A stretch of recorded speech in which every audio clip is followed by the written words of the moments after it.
Okay, test. This is how we test for microphones back in my home country. We say test and not test. I'm not sure why, but I think microphones respond better. Anyways, Sudanese people will get that joke. So, because you're a girl, عشان انتي بنت. How many of you here felt a negative reaction or emotion towards that phrase? I see a lot of hands. A lot of hands, even the males. Because you're a girl. It's a universal phrase, supposedly an innocuous one. However, it's never perceived that way. It has a negative connotation that in an ideal world should never be attached to it. Where I come from, it's meant as a degradation, a belittlement, a limitation, and even sometimes shame. You see, growing up in Sudan, a conservative third world country, it has certain ramifications on your life, especially if you're a female. More so if you're a female in the poorer, underserved communities, and profoundly if you're a female in the poorer, underserved, conflict-torn regions of the country, which is a lot of females and a lot of ramifications. With their rights abused and extremely low education rates, it leaves them vulnerable to poor health and exploitation. You see, in my country,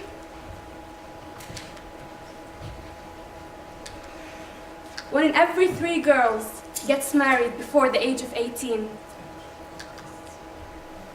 88% of females are genitally mutilated. That's almost 9 in every 10 girls. 50%, half the women, are illiterate. There's an epidemic of gender-based violence. We don't even have the statistics because there's certain ban for statistics like these. 1,107 women die per 100,000 live births. That's one of the highest maternal mortality rates around the world.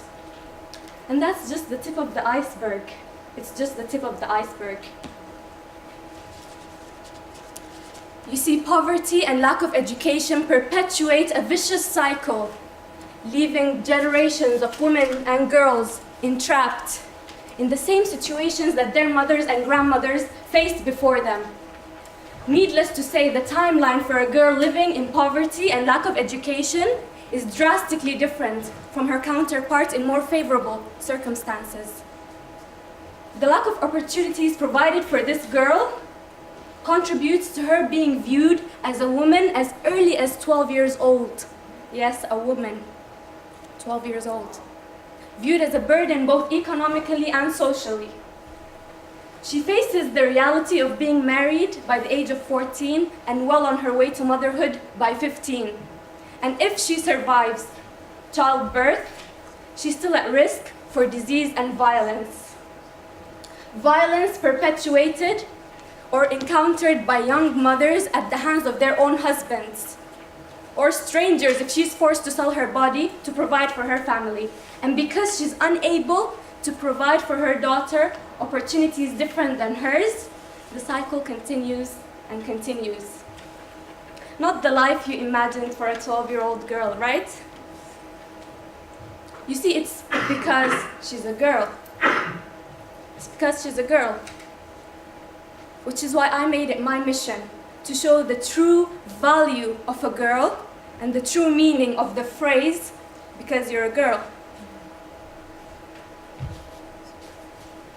So you may be wondering now, how do we actually break this vicious cycle? My answer to you would be by education and by opportunities. By education and by opportunities. I'm going to repeat it again. By allowing self-sufficiency and eradicating the stigma associated with phrases like, because you're a girl. By allowing these girls to grow into independent women and giving them the power to make their own choices. Choices they can in turn present to their daughters and future generations. You see, we believe in the power of the girl effect. An effect that starts with one girl, just one girl, and impacts the whole world. As a female, I have faced various forms of discrimination and oppression. And I'm not going to get into that now because we're going to be here till tomorrow probably. I have been victimized solely due to my gender. Just my gender, nothing else. I chose to not let that define me. Sadly, most girls live with that paradigm, they let it define them, but I chose not to let that happen. It wasn't an easy decision, it wasn't an easy road, but I chose to not let it define me.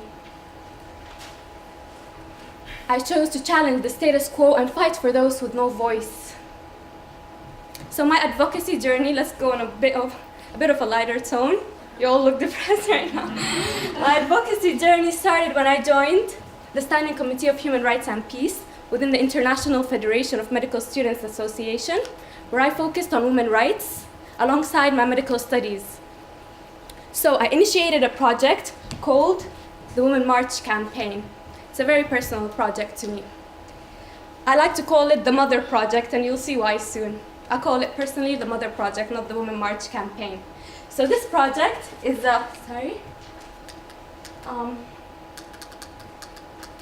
this project is a youth-led project. It's completely run by youth in all the administrative stages. What is going on? So, it aims at raising awareness, eradicating the stigma associated with women's health and rights, especially in underserved communities. It tackles some topics. Here are the topics it tackles. It tackles women's rights. It tackles female education. It tackles gender-based violence, maternal mortality, breast cancer, child marriage, and female genital mutilation, all which are problems endemic in my country. So, I told you that, So, as I held numerous local and national leadership positions and becoming an IFMSA trainer, I got a holistic sense of the problems, of the magnitude of the problems and the dimensions of it that women in Sudan face. And it not only broadened my perspectives and widened my horizons, but it augmented the flame ignited within me.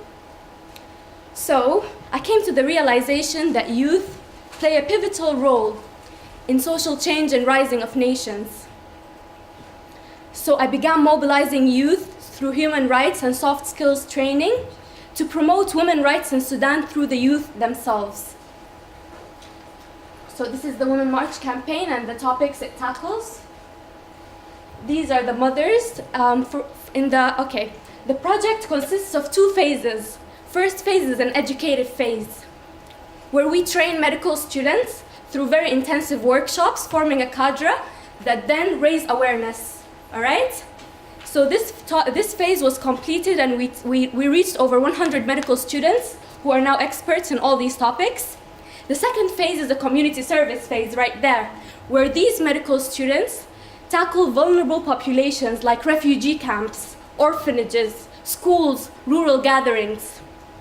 So they go to these areas and they raise the awareness through the so-called, we call them health and rights education days. So for instance, this was a health and rights education day to Al-Fath village, which is in the suburbs of Durman. It has a lot of internally displaced people because Sudan has a lot of war, so we do have a lot of internally displaced populations within the country. So we go to them, we raise their awareness as medical students. So this is more on the Women March campaign.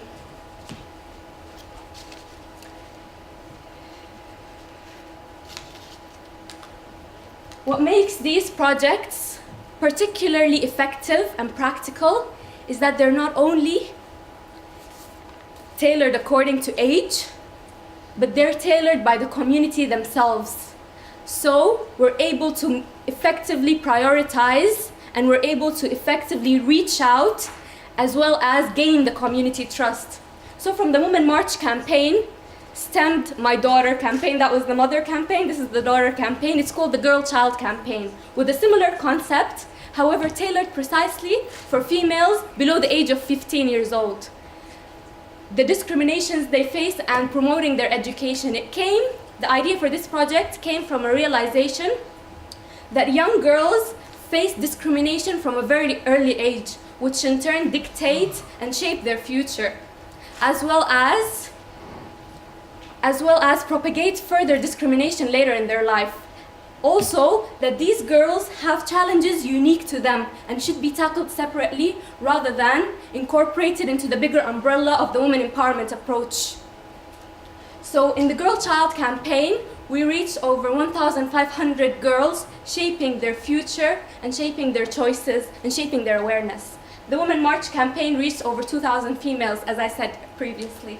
This is the Girl Child campaign. So,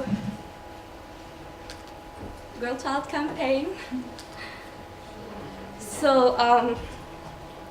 in the first term, due to the novelty of the projects and the limited resources we had as students, we focused mainly on education. However, we're planning to double that impact. Even though it's a huge impact, we're aiming to double it and to extend to other MENA regions, especially Egypt, because they face similar women rights and women health issues that we do. As well as we plan on incorporating more practical solutions to these problems alongside education, like breast cancer awareness, breast cancer early detection programs, as well as gender-based violence support networks. Okay? So my message today is to never underestimate the pivotal role youth play in social change and the rising of nations, and the impact we can have.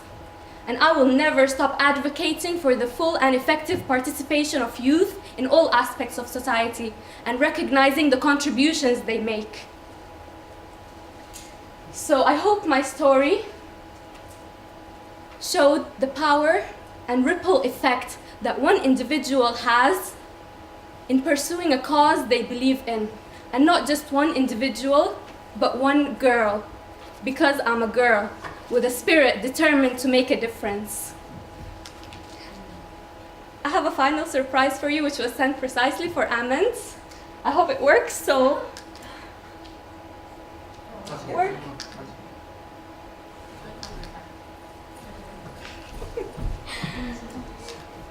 Okay.